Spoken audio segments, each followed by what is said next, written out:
have to do it anymore. Come on down. We have room.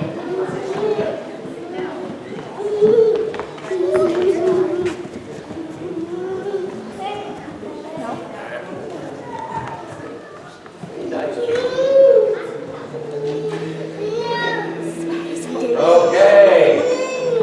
Good morning, everybody. Good to see all of you guys.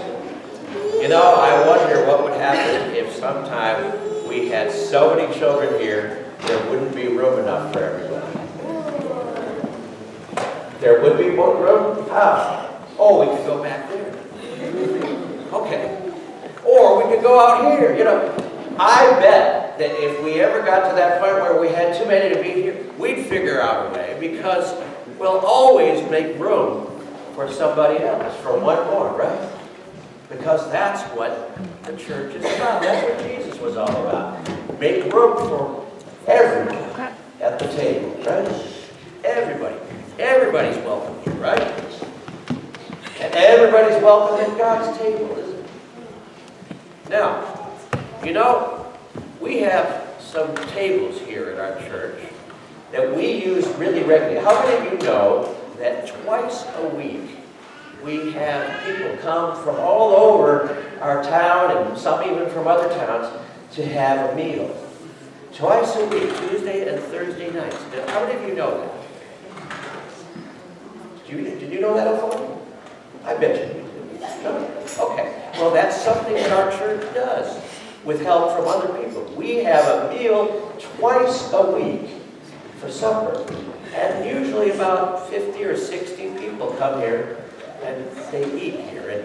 And Shirley is the master of the kitchen, or the lady of the kitchen. And she has helpers, and some of us come to help. You guys should come sometimes. Tell your folks, it's Tuesday night or it's Thursday night, let's go to the church and have supper and just see what happens. Now, how do you suppose would happen if we had more people coming to the dinners than we had places at the table? What do you think we would do then? Buy some more table, right? And we might even have to move it into someplace else, or set tables other places but there's always room for one more. And the other side of that is that our belief is that God doesn't want anybody to be alone. God doesn't want anybody to be lonely. God doesn't want anybody to be hungry. Right? Do you think God wants some people to be hungry? No. Have you ever been hungry? Most of us have never really been hungry, I'll bet.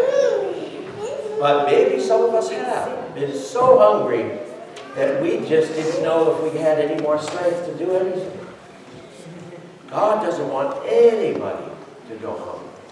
And God doesn't want anybody to be alone if they don't want to be, right? So as long as there are people who are still hungry, as long as there are people who are still lonely, as long as there are people who are still sad, as long as there are people who are sick, or in jail, or having problems of any sort, God has work for us to do. Do you believe that? God has work for us to do, as long as there's anybody who has any need. And so that's what we as the church try to do. When we get back to the house of worship. That's what I want to invite you guys to do in your life. If there's a lonely kid in your neighborhood, or a lonely kid in your class, or someone who is having a rough time, God has work for you to do. To go and befriend that person, and share with them, and make them know that they have at least one friend in the world. Okay? Can you guys do that for me? As long as there's one lonely person, God has work for us to do. Okay?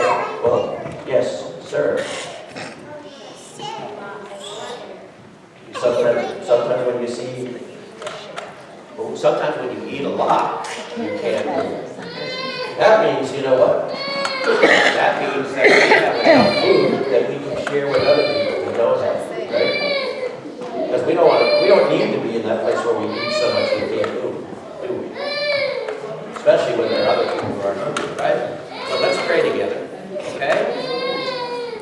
Lord, help us to see all of the needs around us.